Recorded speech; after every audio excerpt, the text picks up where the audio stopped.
सोचिए, अगर एक इंसान ना होता तो गुरुत्वाकर्षण की खोज ना होती, प्रकाश का रहस्य अनसुलझा रह जाता और आज की फिजिक्स अधूरी होती। आज हम बात करेंगे एक ऐसे वैज्ञानिक की जिनकी सोच ने दुनिया की सोच बदल दी, सर आइजैक न्यूटन। तो चलिए जानते हैं क्यों न्यूटन को विज्ञान का सबसे प्रभावशाली व्यक्तित्व माना जाता है। आइजैक न्यूटन का जन्म हुआ 4 जनवरी 1643 को इंग्लैंड के एक छोटे से गांव वुल्सथॉर्प में। उनका जन्म उनके पिता की मृत्यु के कुछ ही समय बाद हुआ था। वो बेहद कमजोर थे। डॉक्टरों को लगा कि शायद ये बच्चा जिंदा नहीं बचेगा, लेकिन नियति को कुछ और ही मंजूर था। न्यूटन का बचपन कठिनाइयों भरा रहा। उनकी मां ने दूसरी शादी कर ली और न्यूटन को उनके नाना नानी के पास छोड़ दिया गया। अकेलापन और अंदरूनी संघर्ष ने उन्हें एक अंतर्मुखी लेकिन गहराई से सोचने वाला इंसान बना दिया। स्कूल में वो औसत छात्र थे, लेकिन जब एक दिन एक सहपाठी ने उनका मजाक उड़ाया, तब न्यूटन ने ठान लिया कि अब वो सबसे आगे रहेगा। और यहीं से शुरू हुआ एक प्रतिभाशाली दिमाग का सफर। 1661 में Newton Trinity college, Cambridge university में दाखिल हुए। वहां वो पढ़ाई के साथ साथ खुद भी विज्ञान और गणित में गहरी दिलचस्पी लेने लगे। लेकिन तभी साल 1665 में आया ब्यूबोनिक प्लेग, एक महामारी जिसने पूरे इंग्लैंड को हिलाकर रख दिया। कॉलेज बंद हो गया और न्यूटन को लौटना पड़ा अपने गांव।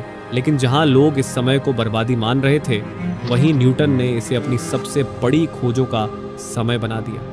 वो 1 साल घर पर अकेले रहे, लेकिन उसी एकांत में उन्होंने ऐसी खोजें की जिन्होंने विज्ञान को हमेशा के लिए बदल दिया।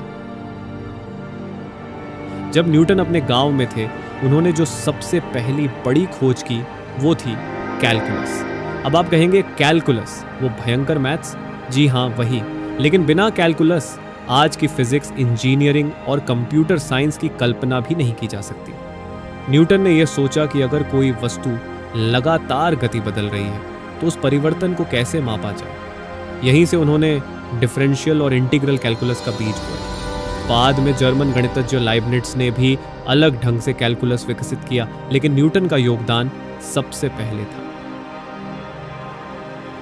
अब आते हैं प्रकाश की तरफ। उस समय लोग मानते थे कि सफेद रोशनी बिल्कुल शुद्ध होती है, लेकिन न्यूटन ने एक प्रिज्म से गुजार कर दिखाया कि सफेद रोशनी असल में कई रंगों से बनी होती है, वायलेट से लेकर रेड तक। उन्होंने साबित किया कि रोशनी रेखाओं में चलती है और उसने रिफ्रैक्शन का सिद्धांत दिया।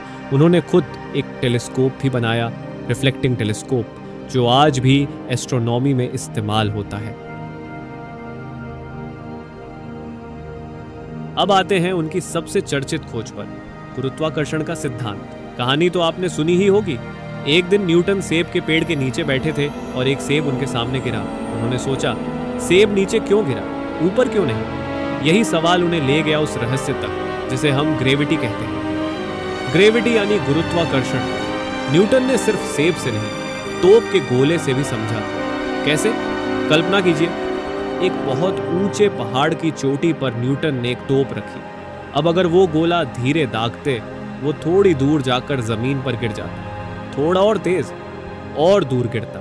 लेकिन अगर वो बिल्कुल सही स्पीड से गोला चलाते तो वो पृथ्वी के चारों ओर घूमता रहता, गिरता नहीं, यानी ऑर्बिट में चला जाता, ठीक वैसे जैसे चांद पृथ्वी की कक्षा में घूमता है। और यहीं से न्यूटन को समझ आया, सेब हो या चांद, दोनों पर एक ही बल काम कर रहा है, गुरुत्वाकर्षण। और यही बल चांद को पृथ्वी की कक्षा में रखता है और ग्रहों को सूर्य की कक्षा में। यानी एक ही नियम धरती पर भी काम करता है और आकाश में। इसे कहते हैं universal law of gravitation. Newton की प्रसिद्धि तेजी से फैली और वो रॉयल सोसाइटी के अध्यक्ष बने। 1687 में उन्होंने अपना सबसे बड़ा काम प्रकाशित किया, फिलोसोफिया नेचुरलिस प्रिंसिपिया मैथमेटिका, जिसमें उन्होंने गति के 3 नियम, न्यूटन्स लॉज ऑफ मोशन और गुरुत्वाकर्षण का सिद्धांत बताया। उनका पहला नियम, कोई वस्तु तब तक स्थिर रहती है या एक सी गति से चलती रहती है जब तक उस पर कोई बाहरी बल न लगे। आज भी ये नियम फिजिक्स की नींव हैं। बाद में उन्हें नाइट की उपाधि दी गई और उन्हें सर आइजैक न्यूटन कहा जाने लगा। 1727 में उनकी मृत्यु हुई, लेकिन उनकी विरासत अमर हो गई।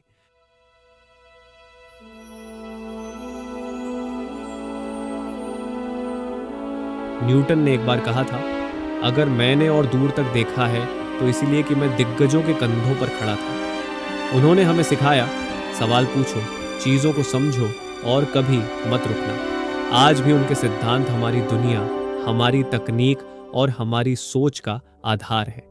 और यही कारण है कि आइजैक न्यूटन को माना जाता है अब तक का सबसे प्रभावशाली वैज्ञानिक। अगर आपको यह वीडियो पसंद आया हो तो लाइक और सब्सक्राइब जरूर कीजिएगा और कमेंट में बताइए न्यूटन की कौन सी खोज ने आपको सबसे ज्यादा चौंकाया।